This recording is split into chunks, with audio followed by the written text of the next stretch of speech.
Hello, welcome back to our channel. In today's video, I'm going to show you how to record a refund paid to a customer in Zoho Books.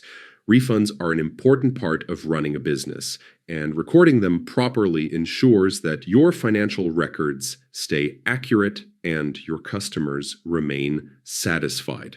Let's go through the steps together. First, log into your Zoho Books account and head over to your dashboard. This is the main hub where you'll find all of your accounting tools. From here, look for the Sales tab. This section contains all of your sales transactions, including invoices, customer payments, and of course the refunds we'll be working with today. Next, click on Payments Received.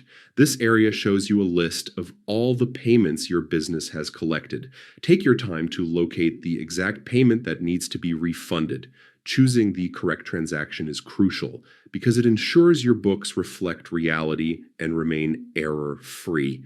Once you've identified the correct payment, click on it.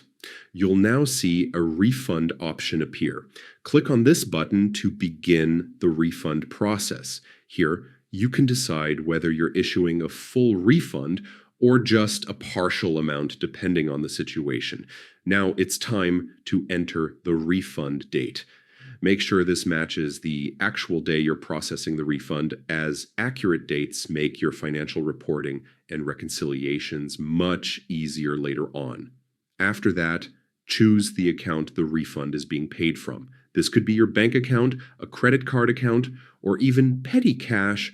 Always double-check that you're selecting the right account to avoid confusion or errors. Finally, review all the details you've entered. Once you're confident everything is accurate, click Save. This records the refund in Zoho Books and updates your financial records instantly. And that's it. You've now successfully recorded a refund paid to a customer in Zoho Books. Not only does this help keep your accounts in order, but it also builds trust with your customers by showing them their refunds are handled quickly and professionally. Thanks for watching, and if you found this tutorial helpful, don't forget to like, share, and subscribe to our channel for more step-by-step Zoho Books guides.